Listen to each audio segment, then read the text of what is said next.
আল্লাহ রাব্বুল আলামিন দুনিয়াতে আপনাকে আমাকে পাঠাইলো তার ইবাদতের জন্য। আল্লাহ কোরআনের মধ্যে বলে, ওয়ামা খালাকতুল জিন্না ওয়াল ইনসা ইল্লা লিয়াবুদুন।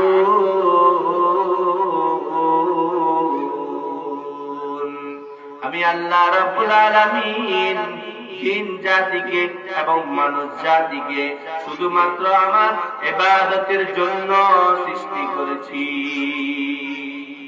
আমাকে আপনাকে সৃষ্টি করলো রবের ইবাদতের জন্য।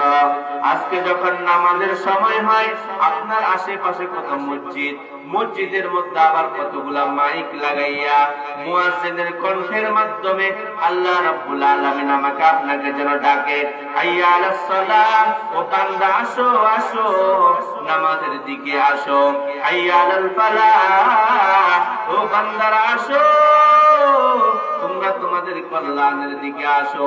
ভোরবেলায় আমাদেরকে মুয়াজ্জিন ডাক দিয়া দেয়, আসসালাতু খায়রুম মিনান নাওম, ও বান্দারা ঘুম থেকে উঠে যাওয়ার ঘুমানোর সময় নাই, ঘুমের থেকে নামাজ ভালো, আর তুমি ঘুমাইও না, ঠিকমতো পড়িলে নামাজ জান্নাত তোমার ঠিকানা, ঠিকমতো পড়িলে নামাজ জান্নাত তোমার ঠিকানা।